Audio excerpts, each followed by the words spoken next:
The last thing I expected to see at 2 in the morning was a child standing at the end of the dock. I'm going to tell you 3 things that happened the night I spent at my uncle's lake house. 3 things that, taken alone, you might explain away. Taken together, they don't let you sleep. My uncle Raymond died in September, and I was the only family left to settle his estate. He had a lake house up near Birch Lake in northern Minnesota, about 3 hours north of Minneapolis, 11 miles from the nearest town. Down a gravel road, the county stopped salting after Labor Day. I drove up on a Thursday in late October to winterize it before the pipes froze, drain the water lines, board up the dock, lock up the house. One night, drive home Friday morning. When I pulled in just before dusk, the lake was the color of old iron, and every tree around the property had already dropped its leaves. The place had that particular silence that off-season vacation homes get heavy and expectant, like the house itself has been waiting for someone to come back. The first thing happened about an hour after I arrived. I was going room to room with a checklist, checking windows and shut-off valves, and I came into the upstairs bedroom that faced the lake. The window was fogged near the bottom, cold air outside meeting the warmer air inside. I was about to mark it off and move on when I noticed the handprint. It was pressed flat against the inside of the glass, small. A child's hand, every finger distinct, the palm centered about 18 inches off the floor, which is eye level for a kid 4 or 5 years old. I stood there for a long time. I shone the flashlight at the outside of the window from the hall, a 9-foot drop to bare ground below. No ledge, no tree close enough to reach. Whatever made that print had been standing inside the room. I hadn't found any sign of forced entry. I hadn't found anything at all. I went back downstairs and I did not go into that room again. The second thing happened around midnight. I had convinced myself by then, old handprint, summer visit years ago, bad imagination. I had the space heater going in the living room and the TV on low for noise, and I was stretched out on the couch, about halfway to sleep. That's when I heard it through the glass. A voice, small and high, coming from the direction of the dock. A child singing. It was not a song I recognized. It was not really a song at all. Just a looping little melody, the kind a kid makes up in the back of a car when they're bored. I grabbed the flashlight and pressed my face to the sliding door. The dock was empty. The lake beyond it was flat and black under the clouds. Nothing. I stood at the glass long enough for the cold to seep through against my forehead, and I realized the singing had stopped. I couldn't tell you exactly when. I couldn't tell you if it had stopped before or after I reached the door. I didn't sleep after that.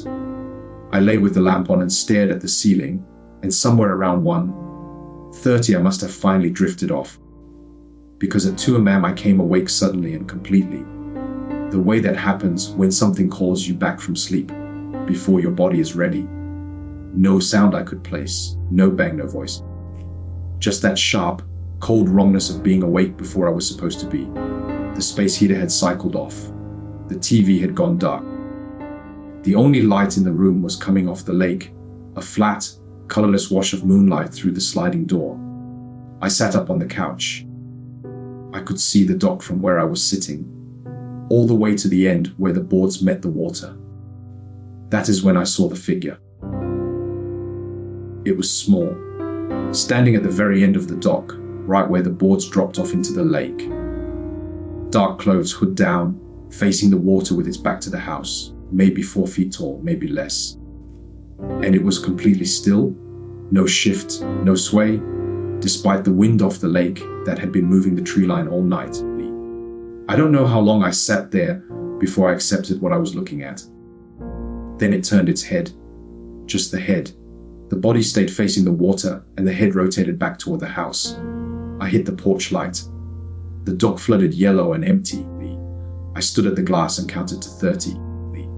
Then I unlocked the door and walked out there with the flashlight. The boards were wet with cold dew. There were no footprints anywhere on the dock. Not one. I left before 4 in the morning. I did not drain the pipes. I packed my bag in the dark, with every light in the house blazing, and I drove back down the gravel road without checking the rearview mirror once. By the time I reached the highway, I was shaking badly enough that I had to pull over. I sat on the shoulder with the heat running and the hazards going, and I stayed there until the sun came up and my hands steadied. I hadn't heard anything before I left. No voice, no singing. When I walked out onto that dock, the lake had just sat there, still and black, and the tree line at the far end of the water had just stood there in the dark. And nothing had moved anywhere except the wind. I called Darla when I got back to the city. She was the neighbor Raymond had paid to check on the place, a woman who lived in a farmhouse on the far side of the lake. I told her what had happened. I don't know exactly why. Maybe I needed someone to tell me I was just an overtired man who had scared himself in an empty house. She didn't say that. She went quiet for a long time after I finished talking. Then she told me that Raymond had called her from the house 10 years ago. Said he'd heard something near the water at night. She said the couple who owned the place before him had called her too. Then she told me that in 1987, a little girl drowned in Birch Lake. She had been staying at the house with her family. They found her at the end of the dock at dawn. No one ever figured out how she had gotten there in the night without anyone hearing her.